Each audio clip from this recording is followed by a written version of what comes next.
What do you think you'll be remembered for? What will be your legacy? What will you accomplish during your life that will really make a lasting difference? I think on some level those questions matter to all of us. The thought of spending our lives working hard and stressing out and losing sleep, and then all of a sudden it's just done, doesn't really sit well with us. We want our lives to matter. We want to make a lasting difference. So how? Well, back in the 1990s, there was a professor at Purdue University who did an experiment using chickens. He wanted to see if he could maximize their productivity. And so he started by taking a group of chickens that all by itself was already pretty healthy and productive, and he sort of left them alone. He simply let them lay eggs and have chickens, who then laid eggs and had more chickens. On and on it went for 6 generations.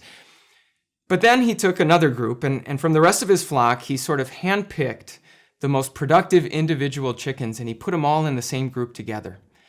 The next generation, he did the same thing, took the most productive chickens, put them together, on and on, again, 6 generations. He was trying to create a group of super chickens. So after those 6 generations, do you know what he found?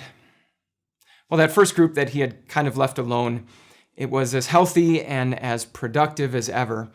But when it came to his flock of super chickens, only 3 of them were still alive, and even they were in pretty rough shape.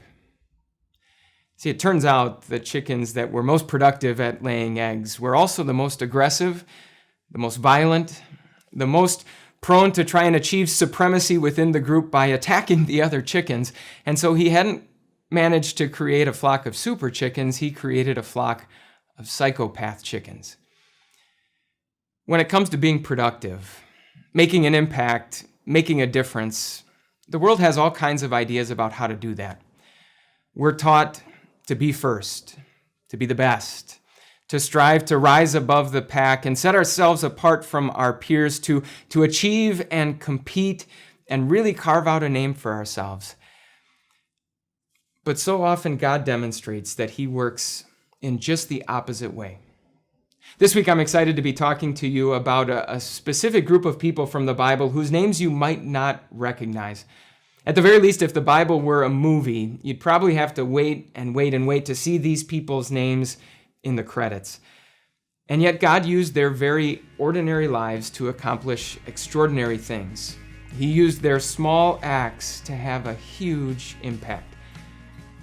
And the good news is you can be confident that God's going to do the same for you. This is just how God is. He often accomplishes his best and his greatest blessings using what seems to be small, weak, and insignificant. In fact, consider the life of Jesus. God used his lowly life, his humiliating death on the cross, to accomplish salvation for the whole world. And that very same Jesus says this: "I am the vine, you are the branches. I chose you and appointed you so that you might go and bear fruit that will last." Any life that is connected to Jesus is bound to make a difference. Did you enjoy this video? If so, we would love to share even more Jesus with you, even if you have a busy, on-the-go kind of life. Just click here and you can find the audio version for this podcast, along with all the other podcasts that Time of Grace offers.